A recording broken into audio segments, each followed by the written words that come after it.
오늘은 이제 60페이지가 됩니다. 60페이지에서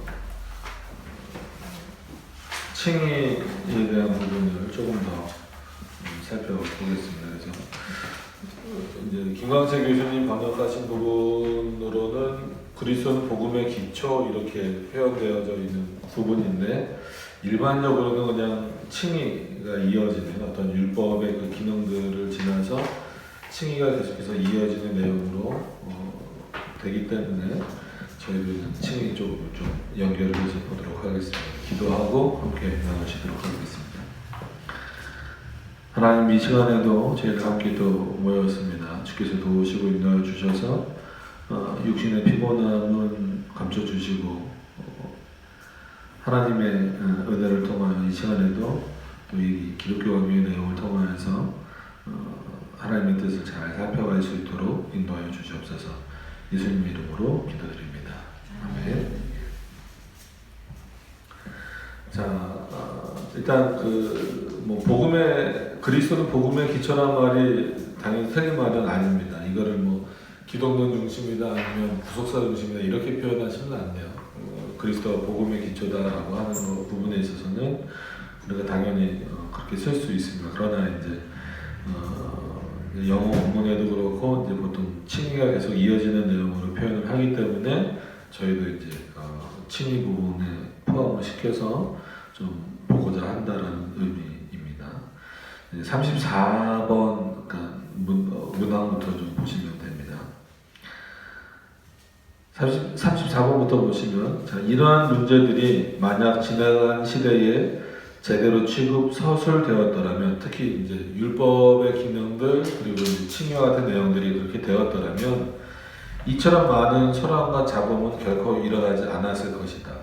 마치 지금도 마찬가지인데, 지금도 이제 세간점 학파나 이런 내용들로 인해서 굉장히 칭의가 혼란스러워진 것은 어떻게 보면 잘 정리되었던 그런 부분들을 우리가 잘 놓치고 있었던 부분이 더 이제 그런 잘못된 내용들이 다시 들어오는데 또 그렇게 되어버린 겁니다. 그래서 우리가 앞선 내용들을 계속 좀 이렇게 잘 전수해 나가는 게 중요한데, 그걸 자꾸 잊어버리면 똑같이 이런 일들이 역사 가운데 반복될 수밖에 없다라는 겁니다.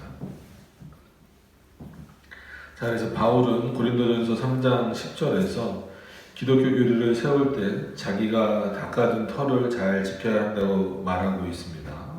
그래서 3장 11절 이렇게 말한다는 겁니다.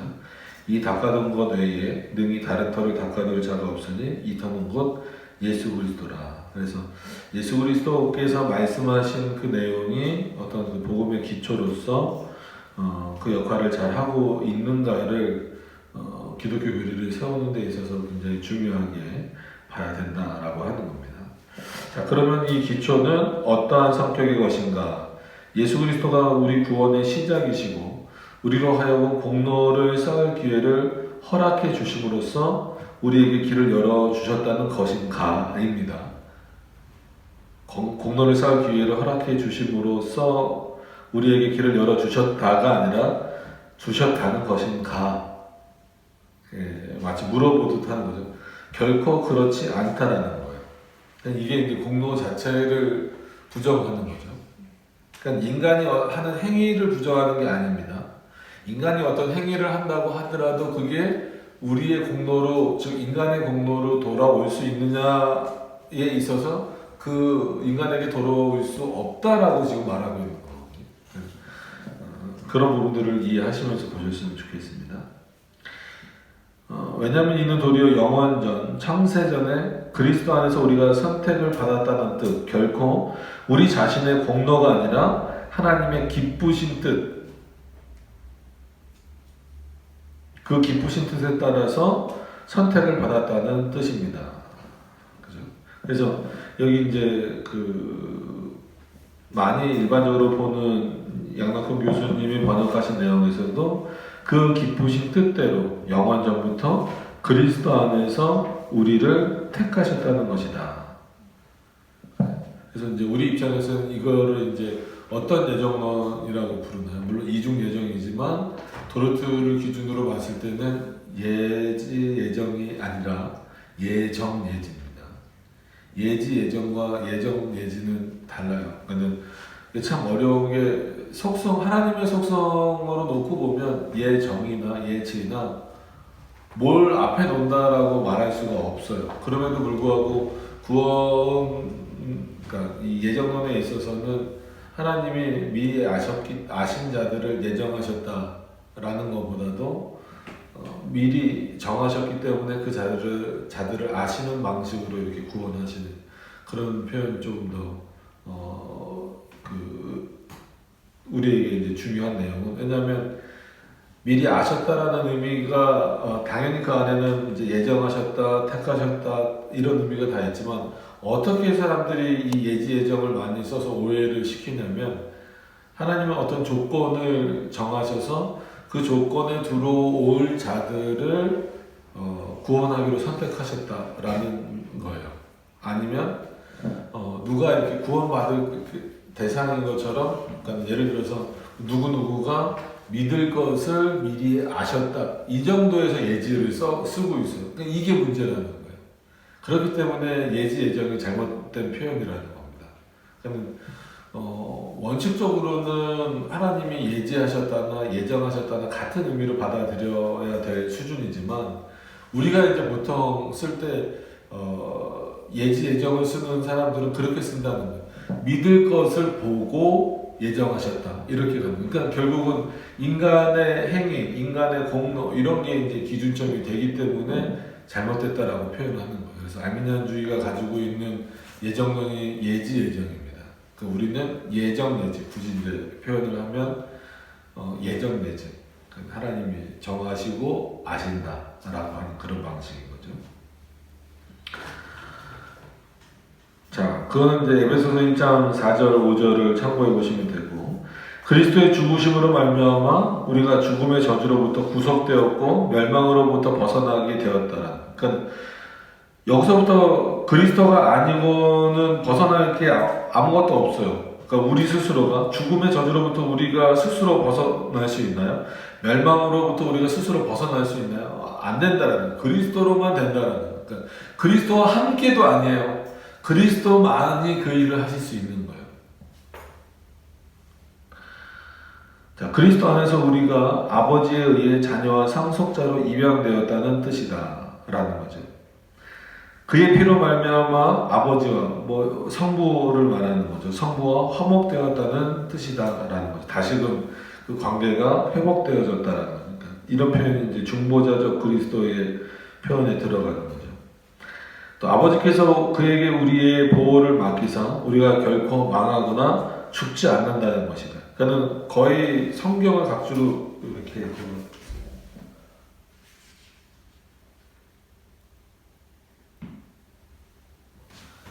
성경 각주를 쭉 달아놨잖아요. 그러니까 어떤 신학적 내용도 중요하지만 이 성경을 그대로 쭉 그 각주된 내용을 읽어보시면 그런 내용들이 이제 나옵니다. 우리가 자주 봤던 내용들이지만 이 성경의 내용을 읽어보면 인간의 어떤 그 공로나 이런 것들로서는 도저히 해결될 수 없다라고 하는 것을 분명히 말하고 있거든요.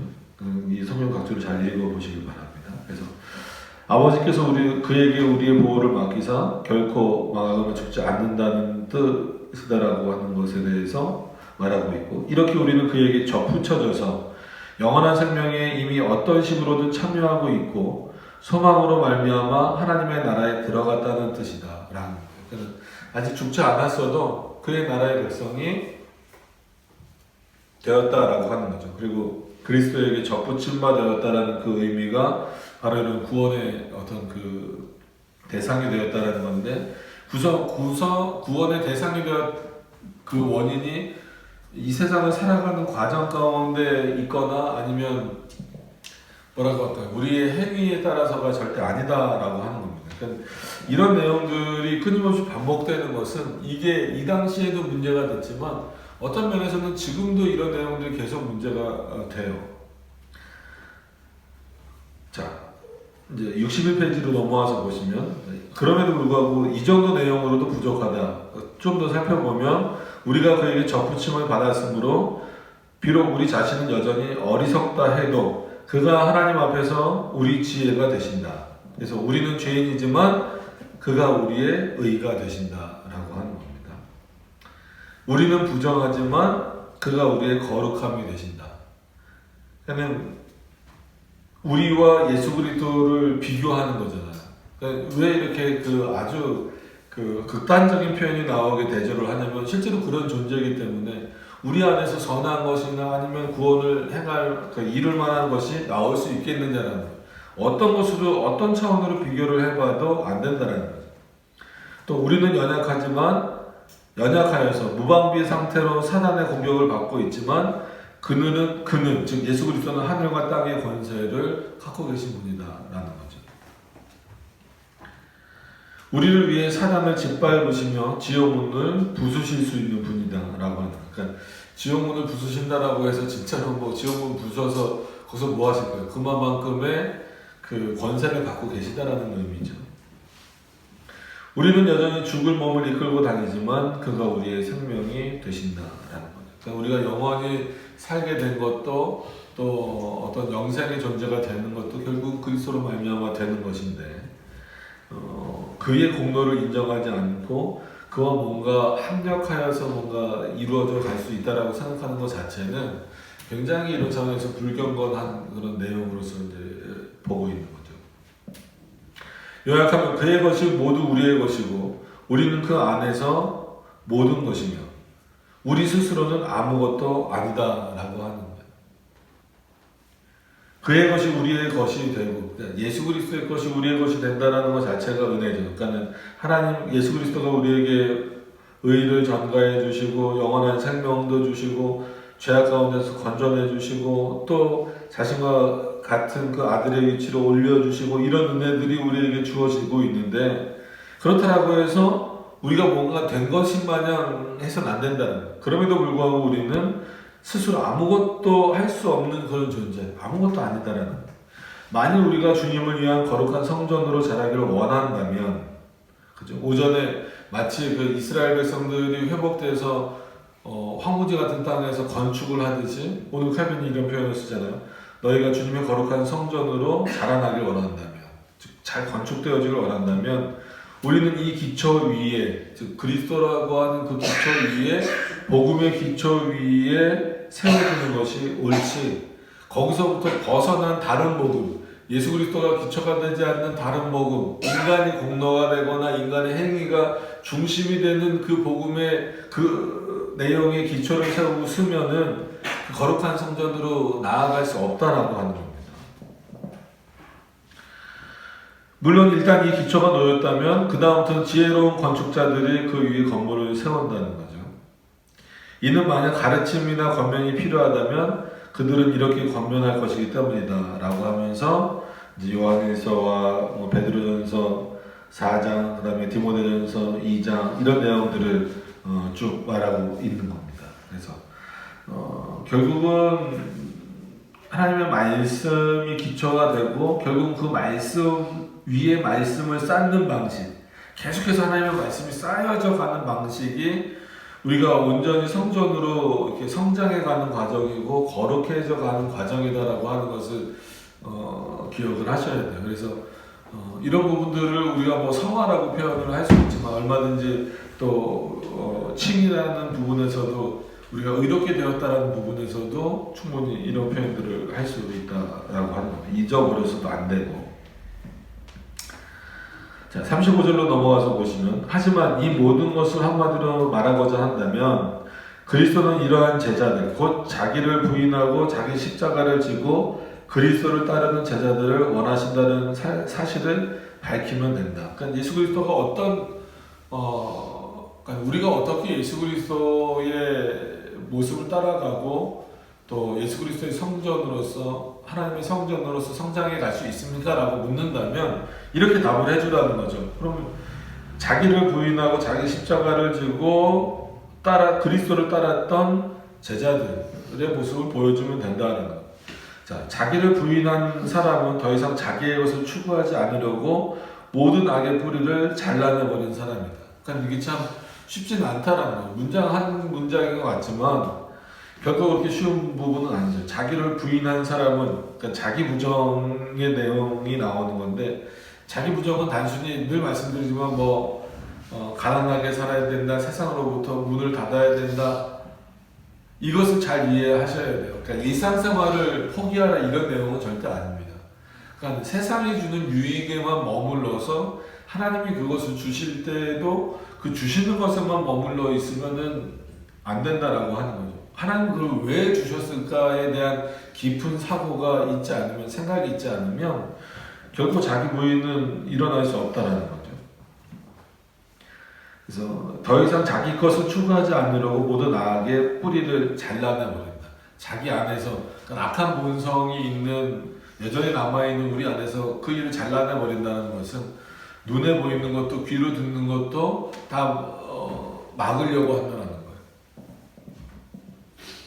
그게 쉽지 않은 거죠. 그러니까 특히나 세상 가운데 섞여 살면서 그 일이 쉽습니까? 그렇지 않죠.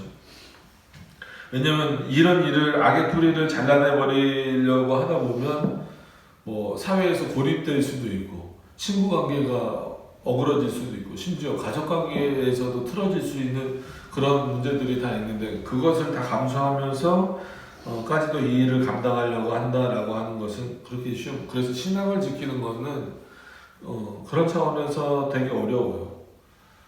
오히려 가까운 사람들하고 관계에 있어서 더 어려운 거죠.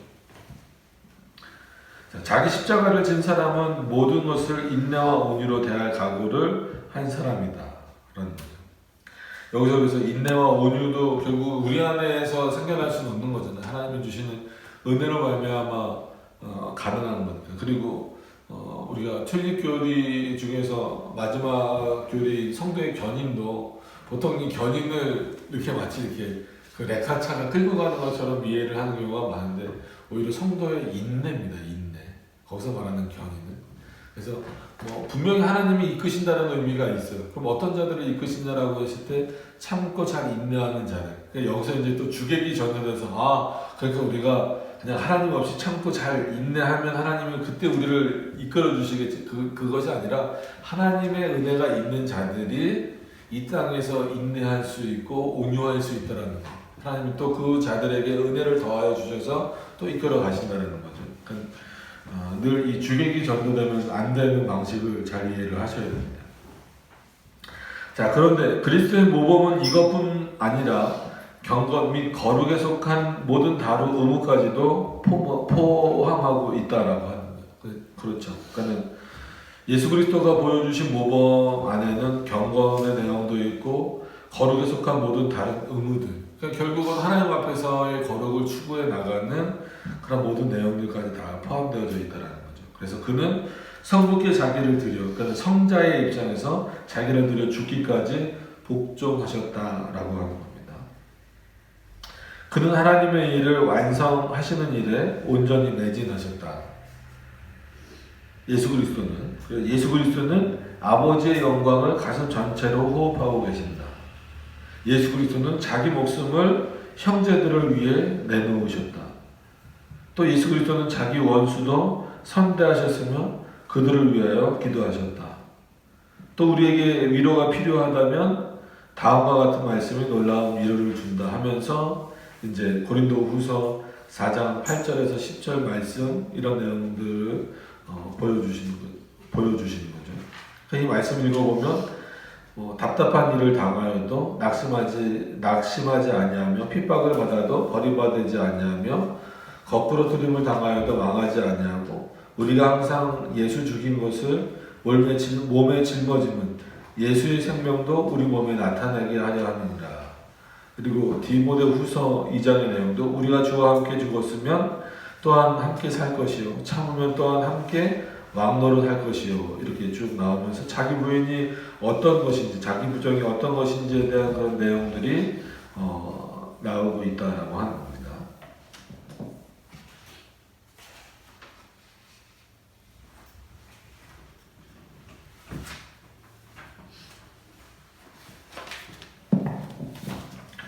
그래서 넘어가서 이제 62페이지로 넘어가서 보시면 우리는 비천에 처해도 부끄러움을 당하지 않는다.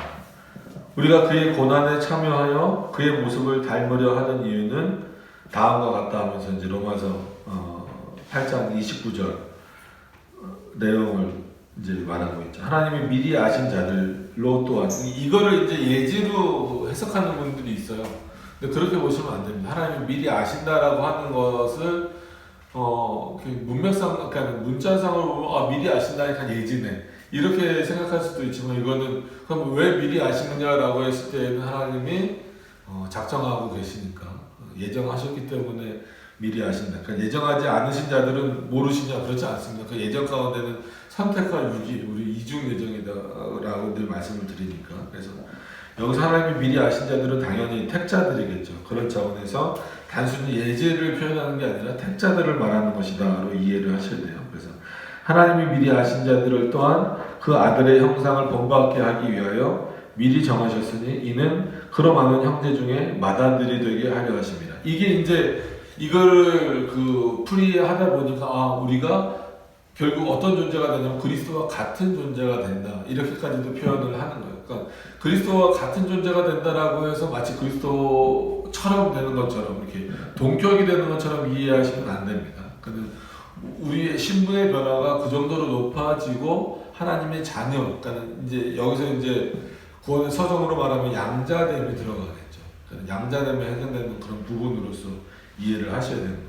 그러니까 얼마나 높아지는 겁니까? 죽을 수밖에 없는 상태에서 하나님의 형상, 그리스도 아들의 형상을 또 본받게 되고 또 맏아들이 되게 해주시는 그런 어떤 그 은혜가 있는 겁니다. 또 그래서 다음과 같은 말씀이다 해서 로마서 8장 이 말씀이죠. 38절부터의 말씀은 참 언제 읽어도 우리에게 은혜가 되고 위로가 되는 거죠. 그래서 내가 확신하노니 사망이나 생명이나 천사들이나 권세자들이나 현재일이나 장래일이나 능력이나 높음이나 기쁨이나 다른 아무 피조물이라도 그러니까 어떤 면에서는 다 표현을 해놓은 거예요. 그죠? 하나님의 말씀에서 여기서 예외될 수 있는 게 있나요? 아무것도 없어요. 우리 주 그리스도 예수 안에 있는 하나님의 사랑에서 끊을 수 없으리라. 그러니까 한 번 받은 선택은 영원하다라고 하는 그 부분에 있어서 예수 그리스도의 사랑이 끊어지지 않는다라는 차원에서 그 대상이 다 나오잖아요. 사망도 못 끊는다는 거죠. 생명도 마찬가지고 천사들도 못 끊고 권세자들도 안 되고 현재일이나 장래일도 안 되고 능력도 안 되고 높음, 깊음 우리가 생각하는 어떤 것으로도 다른 피조물로도 예수 그리스도의 사랑을 즉 하나님의 안에 있는 그 선택받은 것을 끊어버릴 수 없다는 거예요. 그러니까 명백한 어떤 이런 하나님의 말씀이 있음에도 불구하고 한 번 받은 구원은 영원한 구원이 아니다라고 말하는 것은 어떻게 보면 이런 말씀들을 부정하는 거예요. 성경 자체를 부정하는 거예요.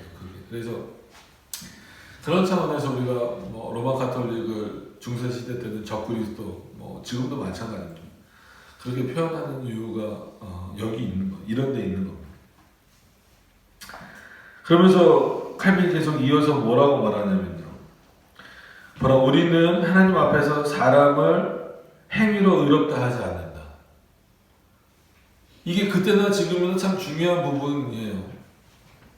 우리는 하나님께서 난 사람들은 모두 거듭난 사람들이고 새로운 피조물이 되어 죄의 왕국에서 은혜의 왕국으로 옮겨간다고 말한다. 그럼에도 불구하고 오히려 이런 표현들이 있기 때문에 인간의 행위가 의롭다라고 말해서는 안 된다는 거예요.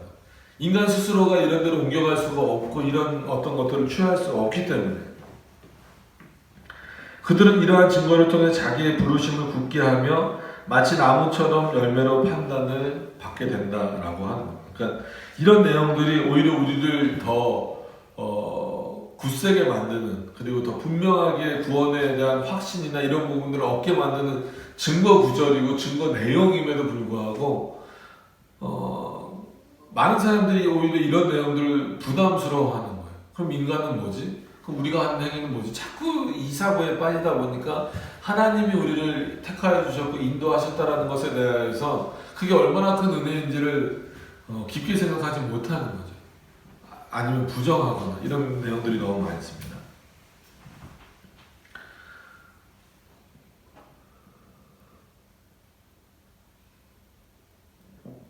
자, 36절에 보면 이 말 한마디면 불경건한 자들의 파렴치한 주장을 물리칠 수 있다. 파렴치하다라는 표현을 지금도 이렇게 함부로 쓰진 않잖아요. 근데 이렇게 표현하잖아요.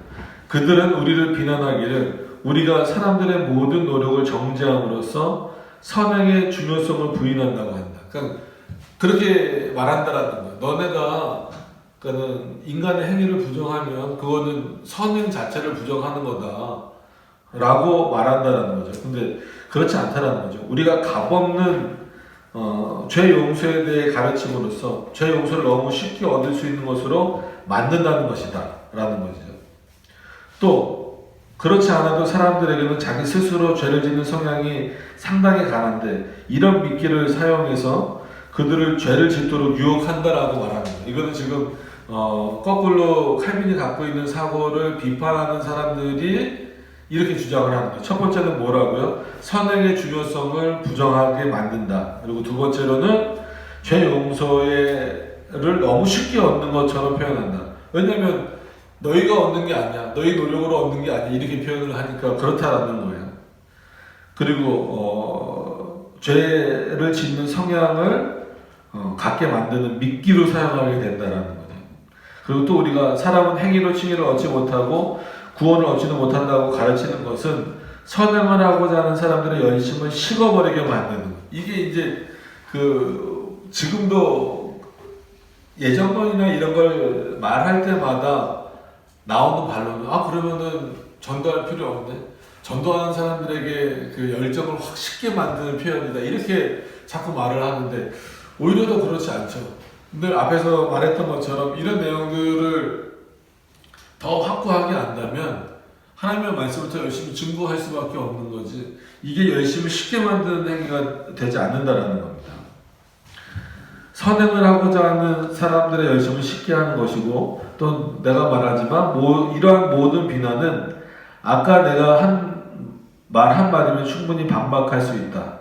그렇지만 그런 비난 하나하나를 좀 대답을 하고자 한다는 거예요. 해석이 이렇게 돼 있어서 그냥 좀 읽는데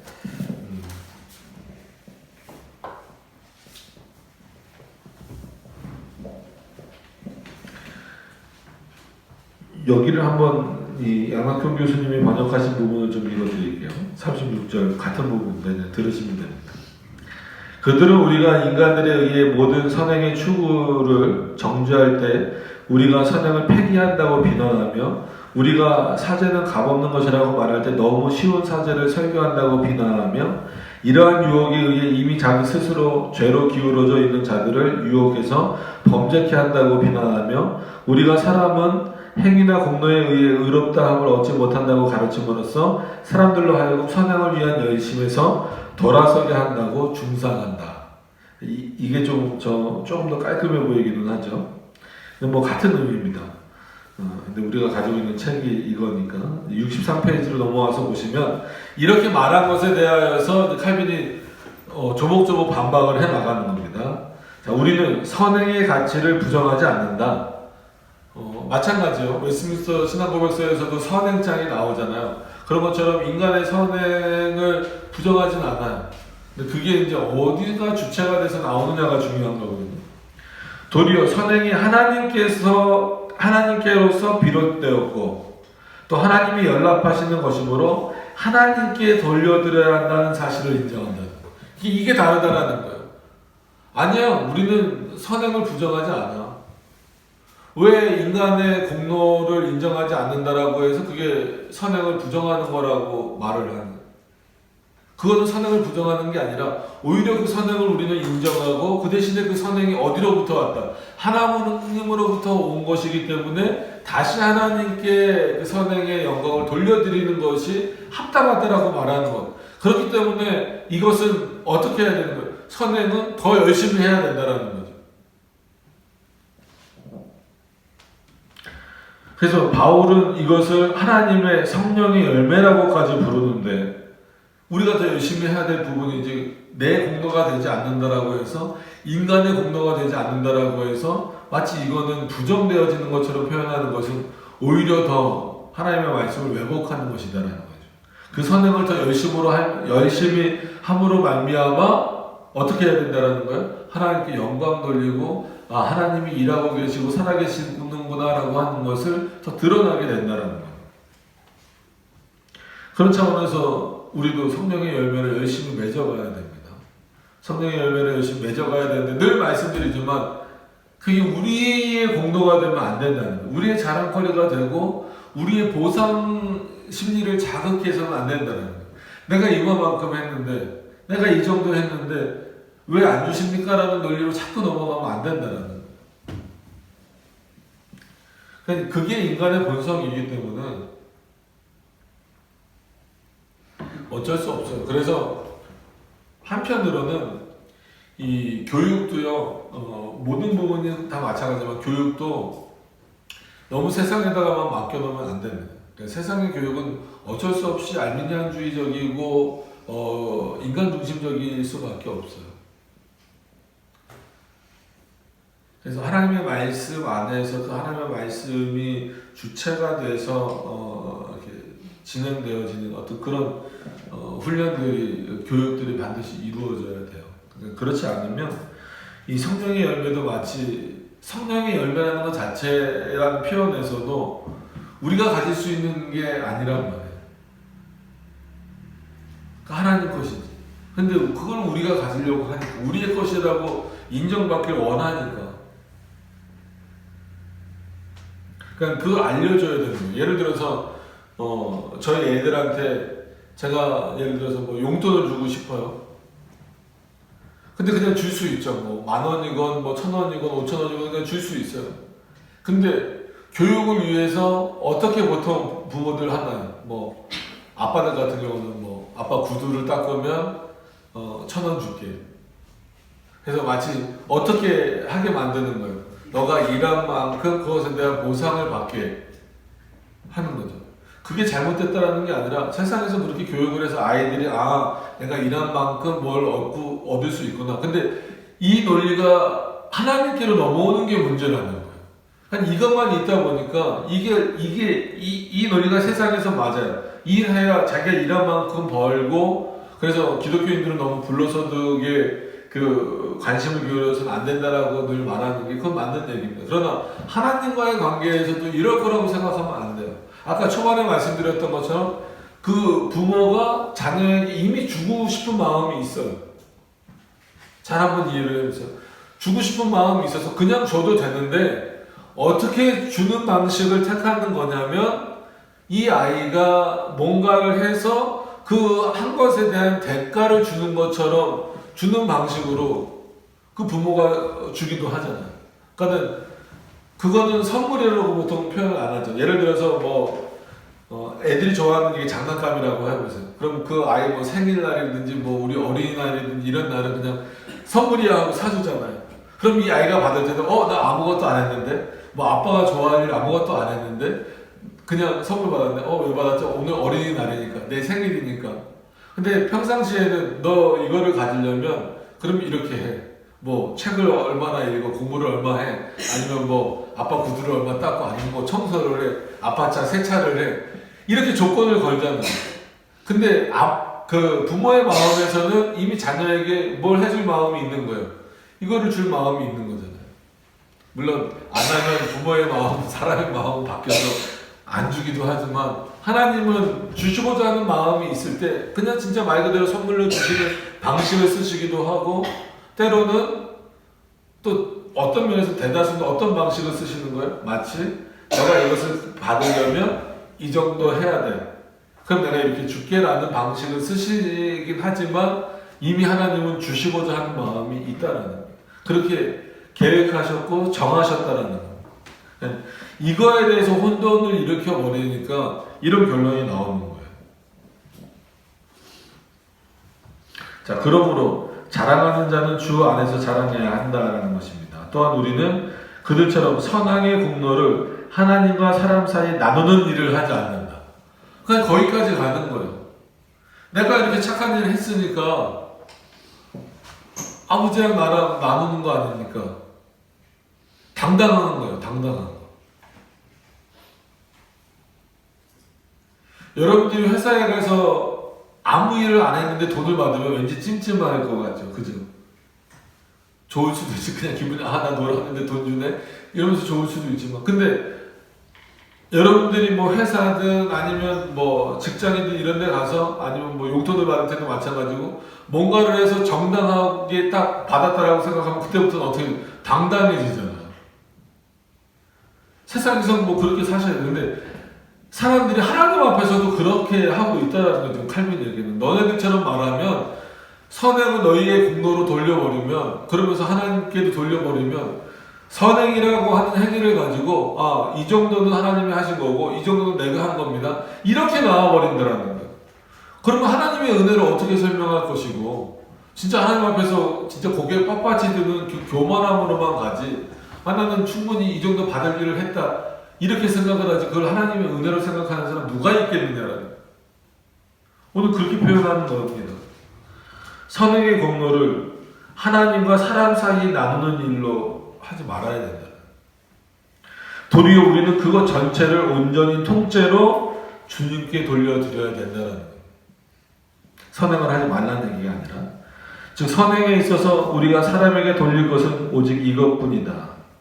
곧 원래 선했던 것을 사람은 자기의 불순함 때문에 오염 부패시킨다는 것.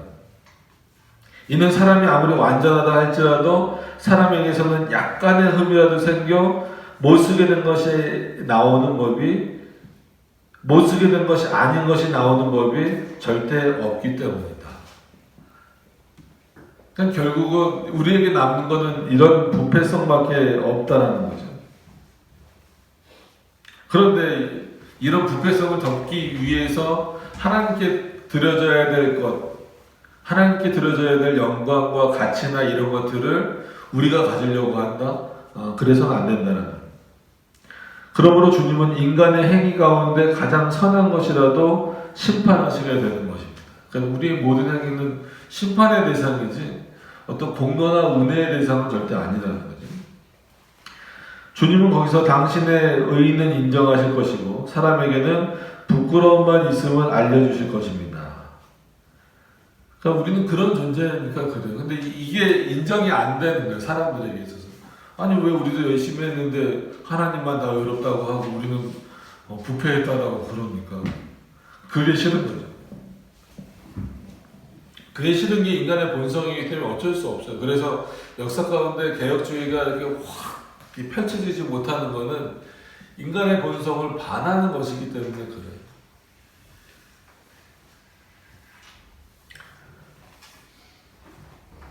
우리가 인간의 열심을 정죄하는 이유는 이것 때문이다. 즉 사람이 소유한 것이나 자기 스스로 행하는 것은 무엇이든지 저주받는 것이라고 우리가 선포하는 이유가 여기 있다.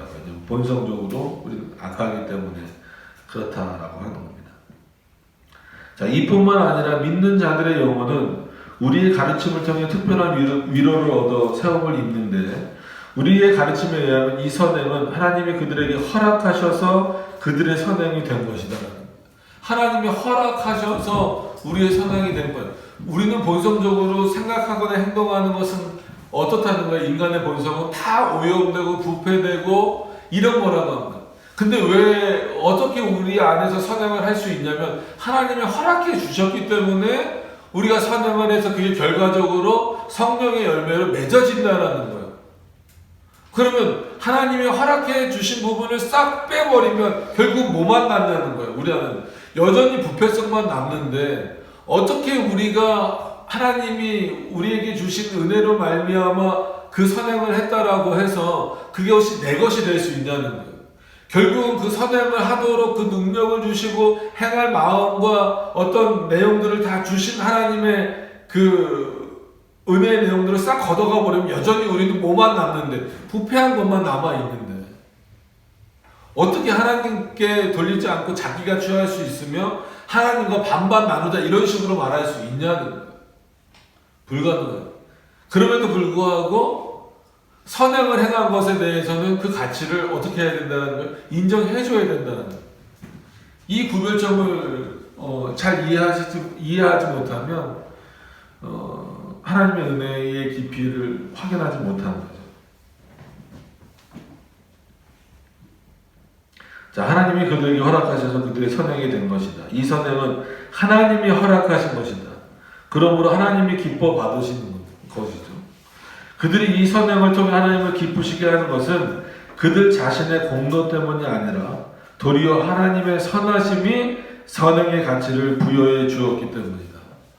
그러니까 이런 칼빈의 표현이 멋있잖아요. 누가 이렇게 표현할 수 있겠어요? 그러면 여러분 냉정하게 생각해봐서 루터나 칼빈이나 종교개혁자들만큼 선행을 행한 사람 몇 명이나 있어요? 뭐 성경의 인물로 말하면 바울이나 이런 사람들처럼 몇 명이나 있어요. 근데 그런 사람들의 신앙 고백을 보세요. 성경도 그렇고 이런 어떤 고백의 내용을 자기에게 영광을 돌리는 적이 없어요. 모세가 그랬습니까? 바울이 그랬습니까? 다윗이 그랬습니까? 아니잖아요. 그들이 해놓은 한마디로 업적이라고 하는 것은 어마어마하게 많잖아요. 선지자들도 우리가 오전에 보고 있는 에스겔도 참 훌륭하잖아요. 근데 자신의 공로로 돌리는 게 단 한 가지라도 있습니까? 없어요.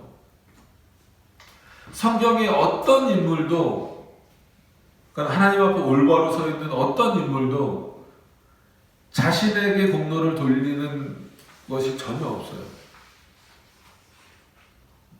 그래서 그 칼빈의 어떤 신학적인 내용도 그렇지만 칼빈 전기나 이런 거 읽어보시면 저도 읽었으면서도 기억이 가물가물하지만 매번 봐도 매번 가물가물해져요. 칼빈이 죽고 난 이후에 한마디로 그러면 정리를 하잖아요. 그러면 사람이 죽었으면 이렇게 정리하잖아요. 그러니까 장례를 치르고 와서 그 물건들을 정리하다 보니까 칼빈 이름으로 된 거는 아무것도 없다는 거예요. 그러니까 청빈하게 살아라 이런 거를 말씀드리려고 한 게 아니라 칼빈이 그 정도로 선행을 하고 뭐하고 그랬으면 충분히 칼빈은 많은 걸 누려서 받을 수 있어요. 왜냐면 그동안 많이 베풀면서 살았으니까. 많은 사람들에게 도움을 줬고, 그러니까 물질적으로도 도움을 줬고, 어떤 그 환경적으로도 도움을 줬고, 신학적으로는 어마어마한 도움을 줬잖아요. 그럼 진짜 많은 것들을 받아서 누릴 수 있는데, 그는 그거에 대해서 관심이 없는 거예요. 그래서 뭐 책상이나 의자 하나 빼놓고는 다 빌려온 거예요. 다른 사람이 주거나 빌려오거나 그런 거. 그래서 다 정리하고 나니까 뭐 의자인가 테이블인가 하나 남았다. 그런 기록들을 보면서 가난하게 살아 이게 아니라 칼빈이 이 땅에 살면서 추구하고 있었던 게 뭔가. 그게 결국은 자기 부정이잖아요. 아까 말씀드렸던 자기 부정이고 세상에 관심을 갖지 않는. 여러분 그런 위치에 있으면요 세상의 욕심을 낼만 하죠. 그죠? 솔직한 얘기로 그 당시에 칼빈이 말하면 표현이 좀 그래서 죄송합니다. 돈 안 갖고 오겠어요? 뭐 맛있는 거 못 먹겠어요? 칼빈이 말하면 이런 거 하나 안 사주겠어요? 주변에서? 근데 그런 거에 관심이 없어요. 왜 관심이 없을까요? 오직 하나님의 나라, 하나님의 말씀. 근데 우리는 그 정도는 안 되면서 자신의 공로를 받고 무슨 보상을 기대한다는 것 자체가 이건 뭐 칼빈을 우상하려는 표현이 아니라 참 부끄럽다는 생각이 많이 들어요.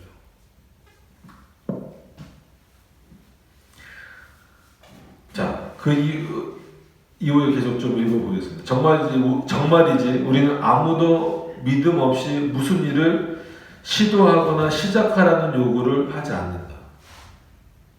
믿음을 통하여 역사하신 하나님이 우리에게 선물을 주신 그 믿음 가운데 역사하시는 것이지 우리가 그 믿음 없이 할 수 있는 일은 없다라는 거예요. 다시 말해 자기에게 하나님을 기쁘시게 하리라는 견고한 확신이 없다면 아무 일도 해서는 안 된다고 보는 것이다.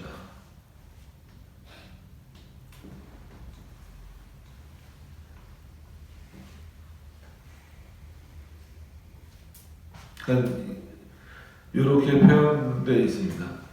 그러나 정말 우리는 아무도 믿음 없이 어떤 일을 시도하거나 시작하리라고 요청하지 않는다. 그것이 하나님을 기쁘시게 할 것이라는 굳은 확신이 없으면 아무 일도 아예 하지 말아라.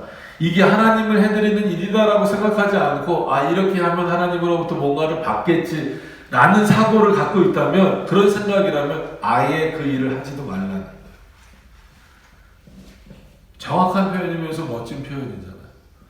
왜냐하면 사람들이 결국은 이런 생각을 갖지 않고 자기가 뭔가를 해놓고 나서 달라고 해요. 그리고 안 주면 한마디로 삐지듯이 하나님을 원망하는 거예요.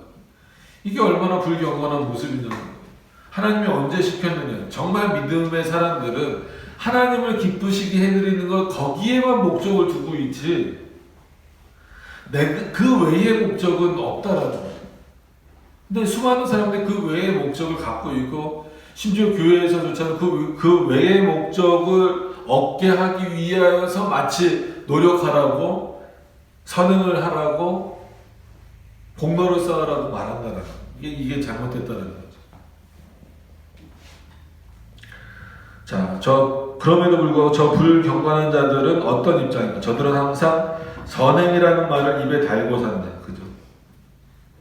도덕적인 거, 윤리적인 거 늘 입에 달고 살지만 하지만 저들은 자기네 양심을 올바로 훈육하지 않는다. 그들의 양심은 이미 하나님이 아니라 자기를 향하고 있다는 거예요. 그래서 하나님이 자신을 저들에게 은혜로우신 분, 저들의 행위를 기쁘게 받아주시는 분으로 보여주실 때 저들은 그 사실을 믿으려는 시도를 절대 하지 않는다. 이게 믿음이 주어지지 않는 자들의 모습인 거죠. 믿음으로 받아들이지를 않는 거예요. 그 다음에 죄사함이 값없이 이루어진다라고 우리가 확증한다라고 해서 우리가 사람들로 하여금 죄를 짓도록 유도하는 것이 아니다. 오히려 우리는 도리어 그것이 너무 고귀한 것이기 때문에 우리의 어떤 선행으로도 그 값을 지불할 수 없을 것이라고 말한다. 맞는 말이죠. 여러분, 예수 그리스도가 행하신 그 구원은 정말 값비싼 구원이잖아요. 그러니까 표현을 값비싼 구원이라고 했는데 그 가격이 그럼 얼마입니까? 매길 수 있어요? 아까 우리 점심시간 때 누구 얼마 있다 했는데 상상할 수 없는 금액이잖아요. 그럼 그거 가지고 예수 그리스도의 그 구속을 살 수 있냐는 거예요. 없잖아요. 근데 왜 심지어 공로로 이룰 수 있다라고 말하고 그 면접을 하는 거에 여러 번 말씀드렸다시피 당신들의 동전이 황금함에 떨어지는 순간 선조들의 영혼이 스프링처럼 뛰어서 연옥에서 천국으로 올라갈 것이다. 이런 황당무계한 거짓말을 하냐는 거예요. 여전히 천주교는 지금도 면죄부 얘기하잖아요. 알미니안주의나 웨슬레주의에서는 여전히 공로사상 말하고 있잖아요. 그럼 어떻게 해야 갚을 수 있어요? 여기 지금 이 칼빈의 표현대로 그것은 너무나 고귀한 것이기 때문에 우리의 어떤 선행으로도 그 값을 지불할 수 없다는 거예요. 어떻게 하면 값을 지불할 수 있어요? 하루 24시간 중에 밥 먹는 시간 빼고 23시간 기도하면 되냐? 전도하면 되나요? 평생 그렇게 살면 되나요? 안 돼요. 실제로 그렇게 만약에 산다고 하더라도 그거는 안 된다는 거예요. 된다고 말하니까 참 답답한 거죠. 그러므로 값없이 주신 선물이 아니었다면 우리는 결코 그것을 받을 수 없다. 그러니까 선물이 아니면 그 값을 치를 수가 없잖아요. 우리가 죽어도 안 되고 돈을 많이 벌어도 안 되고 시간을 많이 들여도 안 되는 거니까 결국은 선물로 받지 않으면 불가능한 거란 말이에요. 근데 선물로 받지 않으면 불가능한 것을 마치 우리 공로로도 어느 정도 할 수 있다라고 말하는 것 자체가 굉장히 심각한 문제죠. 그러니까 그 천주교의 구원론 자체가 그거잖아요. 예수 그리스도가 십자가에 죽으셨지만 인간의 공로가 반드시 필요하다라는 거죠. 그럼 어떻게 그렇게 말할 수 있냐는 거예요. 그건 예수 그리스도의 그런 속죄의 불완전성을 말하는 것밖에 안 되잖아요. 예수 그리스도가 십자가에 죽으셨어도 그것으로는 불완전하다. 우리가 구원받기에 는 어떻게 그렇게 표현할 수 있냐는 거예요. 그 값비싼 구원을.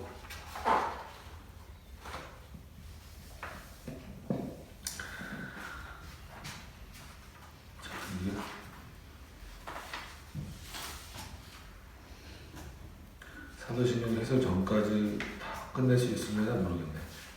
자, 64페이지로 넘어오셔서 또한 우리 입장에서는 비록 값없이 받은 선물이지만 그리스도 입장에서는 그렇지 않았다. 그의 입장에서는 아주 큰 대가를 치른 것, 곧 그의 지극히 거룩한 피의 대가를 치른 것이다. 그의 피 외에는 하나님의 의를 충분히 지불할 만한 가치를 지닌 것이 전혀 없었기 때문이다. 그러니까 그리스도가 하나님을 만족시켜드리지 않으면 안 된다는 거예요. 우리는 값없이 받은 은혜지만 그리스도에게는 공로가 있다는 거예요, 없다는 거예요? 그리스도에게 공로가 있는 거죠. 그리스도에게 공로가 없다라고 말하면 안 됩니다. 이 사실을 가르친다고 하는 것은 사람들로 하여금 그들이 죄를 지을 때마다 그의 지극히 거룩한 피가 쏟아진다는 사실을 기억하게 하는 것이다. 그리스도의 보혈의 피를 기억한다면, 바꿔서 말하면 그리스도의 보혈의 피를 기억한다면 내가 어떻게 이렇게 죄악 가운데 빠져들어갈 수 있느냐. 하나님의 백성이면서. 오히려 값없이 받은 그 구원의 은혜가 얼마나 큰지를 확인한다면 그 은혜를 확인한 만큼 우리가 죄악으로 들어가는 발걸음을 멈출 수밖에 없다라는 거예요. 자, 이에 덧붙여 우리가 말하고 싶은 것은 우리의 추악함은 이 지극히 정결한 피의 셈이 아니고는 절대 씻어낼 수 없다는 사실이다. 이 말을 듣는 자는 그가 하나님과 조금이라도 상관이 있다면 어떻게 아무 두려움 없이 그 더러운 곳에 굴러 들어가서 이 셈의 정결함을 제멋대로 더럽힐 수 있겠는가?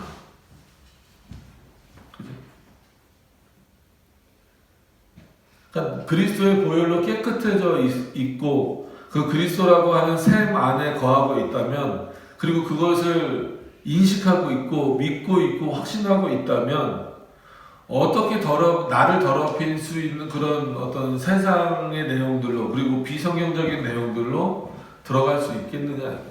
불가능한 거다라는 얘기예요. 그 솔로몬 아가서를 인용해서 내가 발을 씻었으니 어찌 다시 더럽히랴. 이런 표현들만 보더라도 한번 그리스도의 그 보혈을 확인한 사람들이 어떻게 다시 죄악으로 들어갈 수 있겠느냐는 거. 근데 여러 가지 죄악의 형태 중에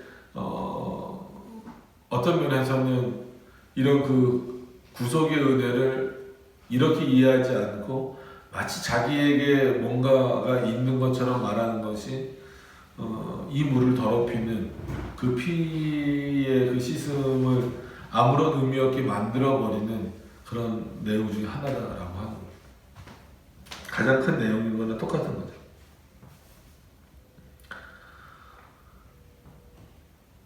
자, 37번으로 넘어오셔서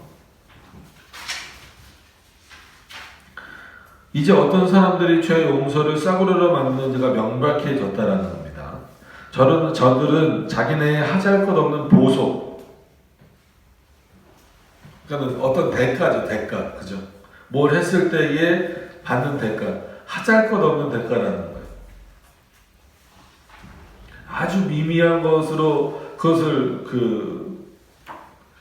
얻을 수 있다라고 말하는 그런 부분들입니다. 다시 말해 배설물 같은 것으로 하나님의 진노를 가릴 수 있다라고 짓거린다. 할머니 굉장히 어떨 때는 직설적이잖아요. 배설물같이 하찮은 것으로 하나님의 진노를 가라앉을 수 있다고 짓거린다. 반면 우리는 이렇게 주장한다. 죄악의 해독은 너무나 심각한 것이기 때문에 이처럼 무가치한 것 가지고는 속전 지불이 불가능하다라고 말한다. 하나님을 거스른 죄는 너무나 커서 이처럼 아무 쓸모없는 보석으로는 사해질 수가 없다라는 거예요. 이것을 해결하는 권세는 오직 그리스도의 보혈만이다. 반드시 기억하라고 끊임없이 지금 강조하고 있는데 여전히 끊임없이 잊어버리고 있죠. 종교개혁 기념일 기준으로 벌써 이제 벌써가 아니라 이제 500년 조금 넘었는데 이미 500년이 채 되기도 전에 완전히 이런 내용들이 다 무너지고 있잖아요. 자, 자, 우리가 사람들에게 공로를 세우려는 마음을 버리라고 하는 것은 그들 마음에 선행에 대한 열망을 뺏으려고 하는 것이 절대 아니다라는 거죠. 우리가 그런 말을 하는 것은 상급에 대한 소망이 없으면 선한 삶에 대한 관심이 전혀 없을 것이라는 저들의 주장이 완전히 잘못되었기 때문이다. 상급에 대해서 여전히 많이 논쟁이 되고 있죠. 칼빈이 뭐라고 말합니까? 이거는 상급이 있다는 겁니까? 없다는 겁니까? 어떤 상급은 있어요. 이미 우리가 구원받았다라는 것 자체, 그리고 하나님이 우리 하나님이 되셨다라는 것 자체는 그 놀라운 상급이잖아요. 근데 우리가 뭘 한 것에 대해서 그것이 상급으로 돌아올 것이다 라는 사고는 한 번도 내가 가르친 적도 없고 말한 적도 없고 성경이 말한 적도 없다라는 거예요. 근데 구원에 있어서 어떻게 상급을 말하고 구원 이후 천국에 있어서 상급을 차등 상급을 말할 수 있냐? 그러니까 우리도 상급에 대한 소망은 가지셔야 돼요. 그럼 그 소망은 어떤 소망이냐? 이미 받은 건데 어떻게 갔습니까? 여러분 이미 받은 거라고 그러면 하나님이 저 뒤로 놔버릴까요? 아니잖아요.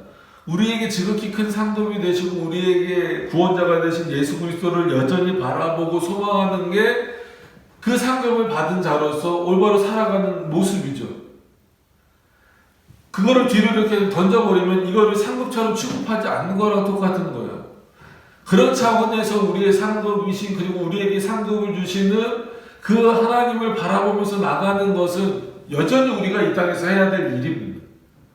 근데 그 하나님 외에 다른 상급을 바라보고 나가는 건 문제라는 거예요. 잘못됐다라는 거예요. 그러니까 무슨 뭐 개털모자 아니면 초가집 뭐 기와집 이런 얘기하는 거예요.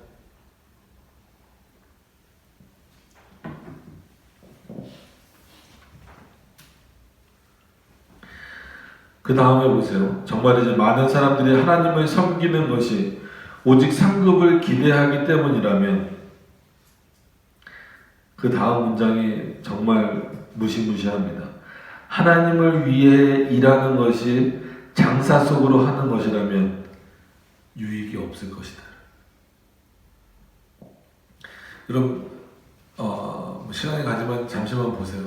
인간은요 본성적으로 악하기 때문에 그래서 세상적인 마음을 없애자 자기 부인하자 이렇게 제자들이 그렇게 열심히 했다라고 하는 이유는 제자들도 맨 처음에 예수님 따라다닐 때 뭐라고 그랬어요? 3년을 따라다녔으면서도 자리 다툼하잖아요. 그죠? 예수님 옆에서 큰 큰 자리 차지하려고 보통 오른편이 좋은 자리니까 나 오른쪽에 앉게 해달라고 제자들끼리도 싸우잖아요. 그런 제자들의 모습을 보시고 예수님이 뭐라고 해요? 너희는 하나님의 나라를 모른다. 하나님의 뜻도 모르고. 그랬던 자들이 예수 그리스도를 통하여서 완전히 변화된 이후에는 어떤 자들이 됩니까? 세상에서 자리는 중요하게 여기질 않아요. 하나님께 뭘 요구하지도 않아요. 예수님께 뭘 요구하지도 않아요. 그럼에도 불구하고 예수 그리스도를 위해서 목숨을 바치는 자들이 되는 거예요. 말 그대로 예수 그리스도 당신만으로 됩니다라는 거예요. 그가 이루신 구성만으로 우리는 충분합니다라는 거예요. 그런 사고가 없이 다른 사고가 들어오면 점점 밀어내요. 이렇게 밀어내요. 그러니까 어떤 그 상급이라는 것을 추구하는 사고가 머릿속에 들어오기 시작하면은 그거는 솔직한 얘기로 어느 누구도 부정할 수 없어요. 그게 자꾸 커져요. 커지고 그렇지 않다라는 사고를 계속해서 밀어내버리는. 나중에는 내 머릿속에 뭐만 가득 차버리는 거예요? 상급을 받겠다라는 것만 가득 차버리는 거예요. 그러니까 뭐라고 표현해요? 하나님을 위하는 것을 장사치라고 표현하는 거예요. 장사 속이라고 표현하는 거예요. 장사 속이라는 게 뭐, 장사가 뭐예요? 말 그대로 뭘 해서 이득을 남기는 거잖아요. 그러니까 하나님과의 관계를 어떻게 그렇게 생각할 수 있냐는 거예요. 내가 열심히 했기 때문에 하나님으로부터 이런 이득을 남기겠다. 이거는 너무 무모한 생각이다라는 거예요.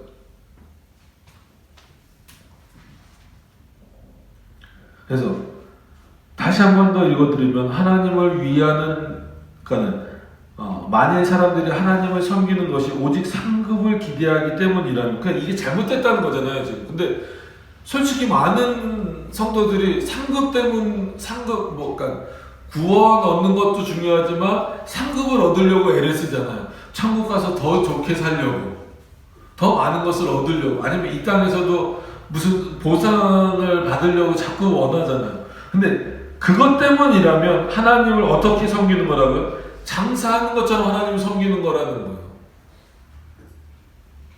그건 유익이 없다, 당신들에게. 하나님은 아무 보상을 바라지 않고 드리는 예배. 이런 데다가는 좀 밑줄을 쳐놓으세요. 아무 보상을 바라지 않고 바치는 사람을 원하신다. 이게 하나님이 원하시는 거예요. 그래서 제가 환상 기도를 드릴 때마다 어떻게 보면 여러분들이 안 좋아하실 수도 있어요. 대부분 그렇게 기도하죠. 이 헌금이 30배, 60배, 100배가 돼서 축복으로 돌아오기를 바라는 기도를 하는 거예요. 그거 자체가 결국 그러면 이게 지금 하나님하고 장사하자는 것과 똑같다라는 거예요. 내가 한마디로 30만 원 드렸으니까 하나님 나에게 90만 원으로 채워주세요. 예를 들면 단순하게 이런 논리로 간다면 이게 정말 하나님을 사랑하는 마음에서 그가 이루어주신 구원에 감사해서 드리는 건지, 아니면 야 30만 원 했더니 90만 원 준대, 이거 남는 장사네, 그런 차원에서 드리는 건지. 근데 의외로 어떤 사람들이 많다는 거예요? 30만 원 했더니 90만 원이 오는데 그거를 바라보는 사람이 많다는 거예요. 그럼 이건 하나님하고 지금 장사하자는 얘기지 하나님을 섬기는 게 아니잖아요. 그래서 아무 조건 없이 드리라는 거예요. 그래서 그게 대표적으로 그런 차원이라면 11조 드리지 말라고 저는 얘기해요. 그러니까 11조 드려야 되지만 11조를 드리면 하나님이 하늘의 복을 여셔서 하늘의 문을 여셔서 막 별같이 쏟아진다. 그래서 저희 아버지도 장로님이시지만 평생 11조 하셨지만 여쭤봐요. 11조를 해갖고 얼마나 복을 받으셨냐. 물질의 복을. 대부분 그렇지 않을거든요. 그러니까 사람들이 그렇게 말하면 수많은 사람들이 거기서 실망해요. 왜냐하면 아까 말한 그 재벌들 있잖아요. 그 사람들 11조 했을까? 교회도 안 다니는데. 근데 그 사람들은 말도 안 되는 그 재산을 어떻게 쌓았어요? 수많은 성도들이 그렇게 11조 열심히 하고 사는데도 평생 힘들어요. 이건 어떻게 설명할 거예요? 설명이 되지 않는 부분들을 왜 될 것처럼 말하냐는 거예요.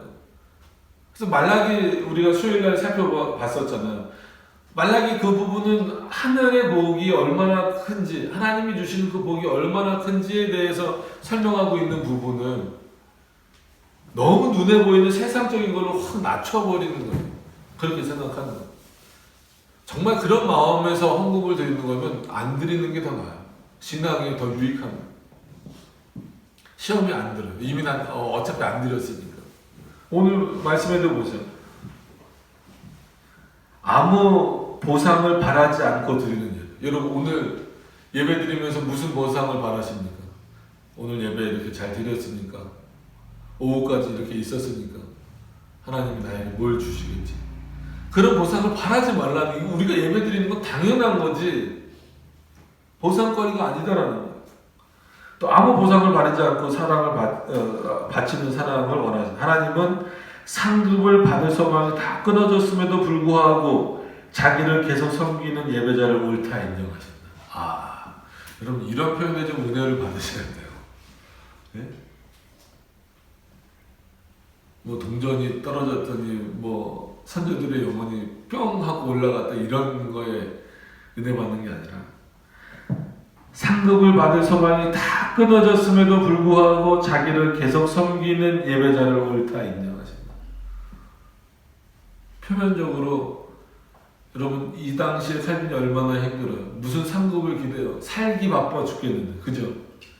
무슨 상급을 기대합니까? 지금 당장 살지 죽을지도 모르는 상황인데 그럼에도 불구하고 그걸 기대하지 않고 열심히 모아는 자가 된다? 예배자가 된다는 거예요. 그리고 사람들에게 선행을 독려할 필요가 있다면 바울보다 더 심하게 동료의 말을 할 수 있는 사람은 아무도 없을 것이다. 뭐라고 말했냐면 우리도 그리스도와 함께 부활하게 하신 것은 우리도 의에 대해 살게 하려 하십니다. 이게 가장 큰 동료다라는 거예요.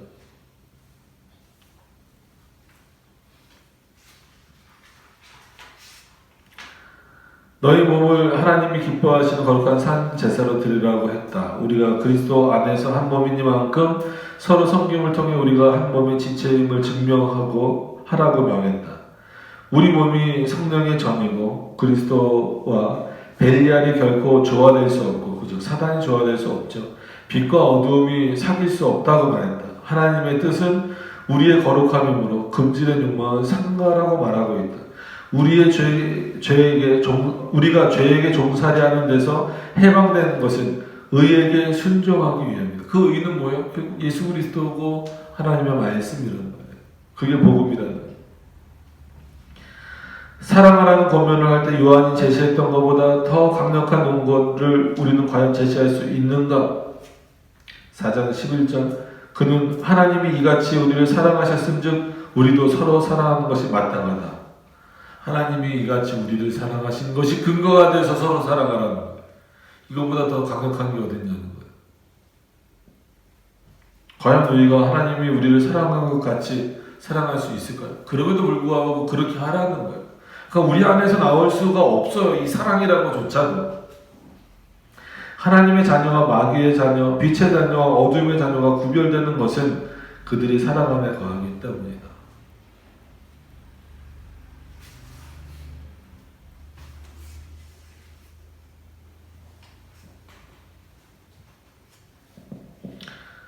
오늘 38절까지만 할게요. 조금 더 나가면 됩니다.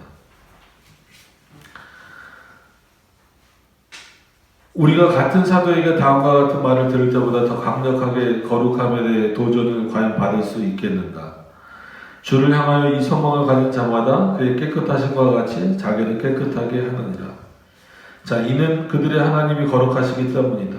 또한 그리스도께서 자신을 우리에게 모범으로 제시하신 것은 우리로 하여금 그의 발자취를 따르게 하려 하심이라는 말씀보다 더 강력히 도전이 되는 말씀이 어디 있는가? 그런데 나는 칼빈저 이 소수의 성구를 단지 맛보기로만 제시했다는 거예요. 왜냐하면 그 모든 그 성구를 다 하려면 검토하고 각주를 쓰려면 큰 책을 하나 써야 된다는 거예요. 그래서 사도들의 모든 서신에는 훈계와 권면과 경책과 위로가 가득히 들어있다. 그들은 이를 가지고 공로에 대한 언급은 하지 않으면서도 하나님의 사람에게서 모든 선한 일을 하라고 가르친다. 그렇죠. 아까 말씀드린 대로 절대 공로에 대해서 말하지 않아요. 그럼에도 불구하고 선한 일을 하라고 가르칩니다. 그리고 실상 우리 입장에서는 하나님이 우리 가운데서 영광을 받으셔야 한다는 이 한 가지 이유만으로도 충분한다. 이 한 가지 이유로 충분한다. 여기에 좀 만족하셔야 돼요. 이게 얼마나 큰 만족이고 얼마나 큰 만족이고 은혜스러운 만족인지를 모르니까 다른 걸 자꾸 추구하는 거예요. 하지만 하나님의 영광이라는 말은 그다지 강력하게 마음에 와닿지 않는 사람들이 많죠. 그죠? 만약 있다면 아니라 많죠.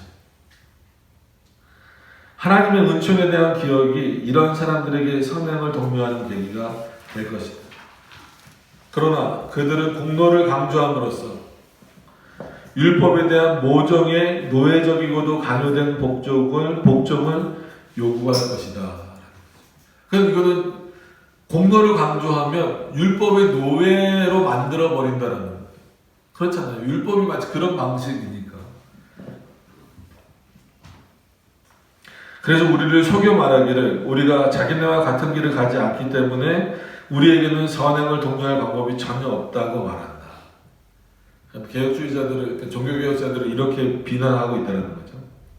마치 그러한 목적이 정말로 하나님을 매우 기쁘시게 해드리는 것처럼 자기네들처럼 공로를 주장하고 공로를 가르치고 공로를 쌓게 하는 이게 올바른 것처럼 말하고 있더라.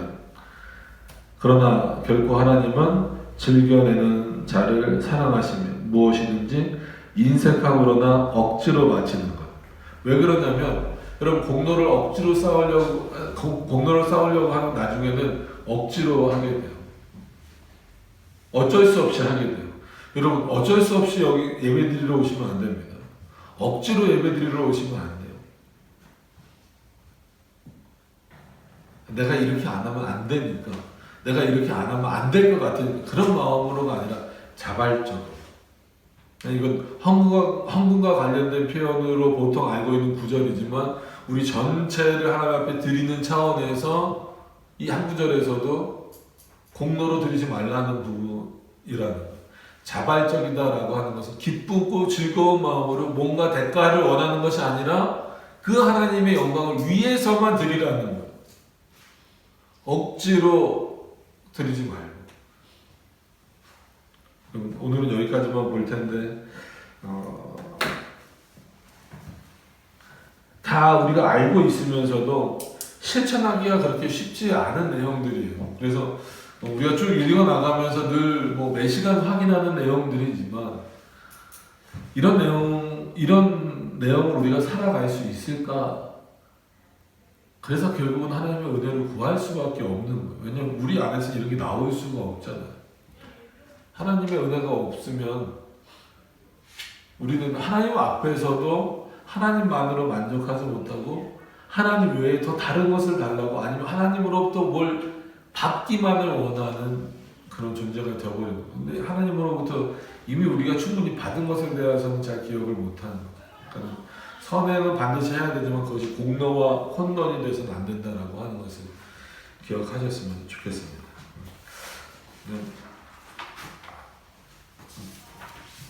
한 절을 더 봤으면 좋겠는데 시간이 가서 오늘은 이 정도 하시고 다음 주에 이어서 사도신경 들어가기 전에 잠깐 보면서 사도신경 해설로 들어가도록 하겠습니다. 우리 기도하도록 하겠습니다.